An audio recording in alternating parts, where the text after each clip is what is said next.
Jadi gini men, gue adalah salah satu fanboy dari produk Google sekarang. Jadi kalau lagi ada yang sedikit panas-panas, hot-hot sikit lah beritanya, gue kayak gatel pengen bikin konten. Dan ini sebenarnya udah cerita lama, gue yakin lo udah pada tahu lah ya. Tapi buat lo yang belum tahu, coba lo tonton aja videonya. Jadi ini gue ngambil dari kompas.com. Di sini lo bisa lihat, gue sambil bacain ya. Google resmi mengumumkan kehadiran ponsel Pixel garapan perusahaan selanjutnya, yaitu Pixel 6 dan Pixel 6 Pro baru-baru ini. Salah satu pembeda Pixel 6 series dengan lini Pixel sebelum-sebelumnya ialah dari segi prosesor ya. Untuk pertama kalinya Google memakai Pixel 6 series dengan chipset System on Chip atau SoC. Buatan sendiri bernama Google Tensor.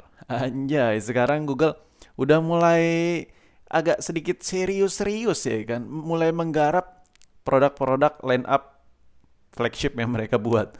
Tapi kalau menurut gue, produk-produk Google di luar tanpa chipset mereka pun menurut gue powerful sih. Pada saat launching, pada masanya powerful. Contoh, Pixel 4 sampai saat ini menurut gue itu masih overkill banget. By the way, gue belum buat kontennya tapi gue udah nyoba HP-nya.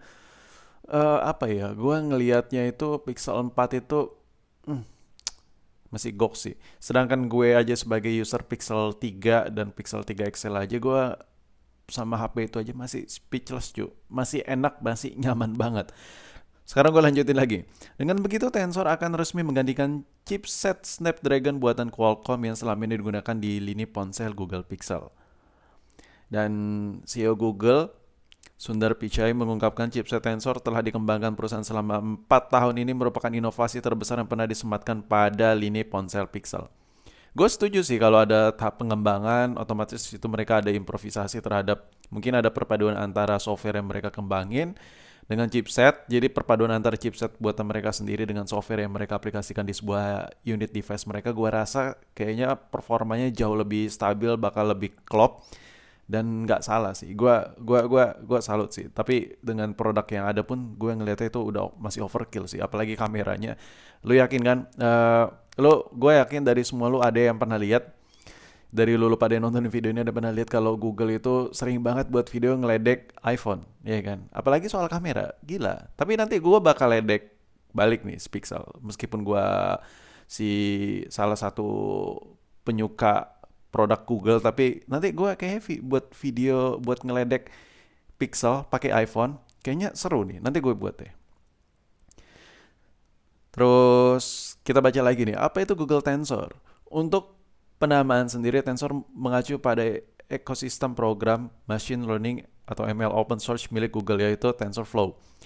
TensorFlow dikenal sebagai library programan machine learning yang paling kuat dan populer.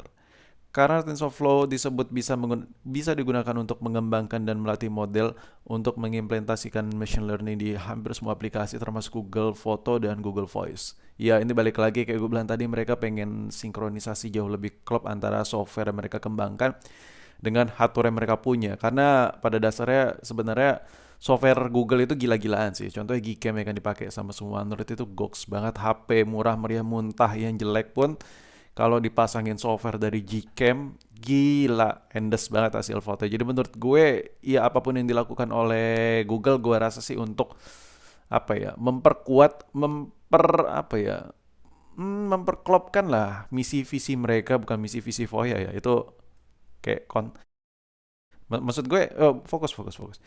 Jadi kita lanjut lagi ketikannya. Jadi tak heran bila SoC Tensor ini akan lebih banyak melakukan pemrosesan yang berhubungan dengan machine learning dalam kecerdasan buatan artificial intelligence di Pixel 6 series, terutama di sektor fotografi. Nah ini nih balik lagi nih di sektor fotografi. Gua sedikit jelasin men. Untuk masalah fotografi itu apa sih hubungannya sama chipset? Jadi gini nih, gua sedikit jelasin. Ketika lo punya handphone dan handphone itu bisa ngerekam sampai 8K, 4K, 8K, ya kan? Gak usah 8K dah, 4K aja dulu. 4K itu menurut gue buat sebuah device itu sangat berat. Kenapa? Karena yang namanya sebuah device itu, handphone, gue ngomongnya handphone aja biar lebih universal, biar nggak terlalu universal.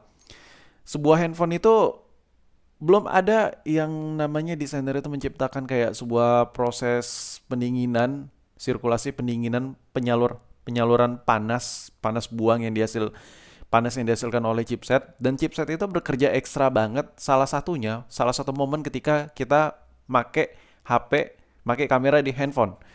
Apalagi perekaman 4K itu menurut gue masih berat untuk sebuah device, makanya menurut gue 4K di sebuah HP itu masih gimmick untuk saat ini. Meskipun udah ada di 60 fps, 120 fps, kenapa menurut gue masih gimmick? Karena kualitas low light-nya kalau lo bandingin dengan 1080, habis itu lu change ke 4K, itu ada penurunan down frame sedikit dan low light-nya ya lebih rancu sih. Jadi hasil video juga jauh lebih buruk. Jadi menurut gue performa chipset ini sangat sangat sangat pengaruh sekali terhadap software yang ada di perfotografian. Contohnya kayak pengen ngerekam 4K dengan kualitas 60 fps tapi masalah pencahayaan pengcapturean itu setara dengan 1080, itu nggak bisa dilakukan meskipun sensor kamera seabrek segede apapun tanpa chipset yang memadai.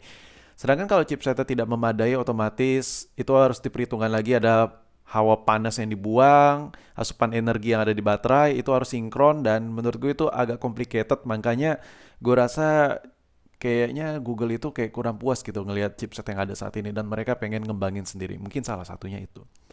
Nah, chipset mobile itu akan dibekali dengan Tensor Processing Unit TPU yang didedikasikan untuk melakukan pemrosesan AI dan ML dengan lebih efisien, sebagaimana dihimpun dari The Verge. Seorang sumber mengatakan kepada outlet media bahwa chipset Google Tensor yang memiliki kode Y-Capel itu dikembangkan bersama-sama dengan Samsung. Anjay, pemain chipset emang si Mbah Samsung mah ya udah terkenal lah buat mainin chipsetan.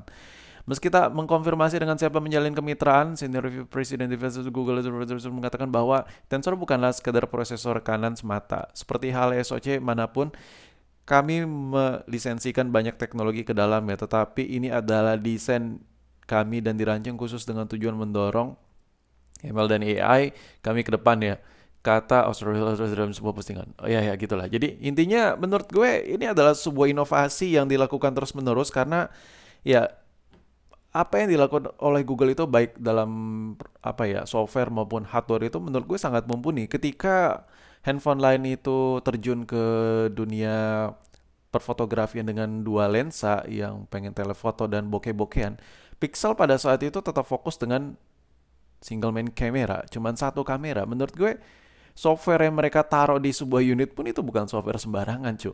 Jadi menurut gue kalau mereka pengen improvisasi software yang besar-besaran, ya kan, improvisasi feature, improvisasi terhadap hasil processing software yang diolah dari hardware, jadi menurut gue memang mereka membutuhkan sesuatu yang out of the box. Salah satunya ya membuat chipset dengan capable yang mereka mau. Oke, mungkin sampai di sini aja video gue ngebahas chipset yang lagi sedikit hangat dibicarakan. Gue nggak tahu sih chipset ini kalau buat ngegame apakah bakal berimbas banyak atau tidak buat dari segi performa, dari segi grafik dan lain-lain. Tapi menurut gue pasti ada lah. Pasti Google mikirin ke situ. Tapi kalau buat kamera, ya wes lah, itu udah pasti udah makin jos lah menurut gue. Dan ya sampai di sini video gue, sampai jumpa di video berikutnya.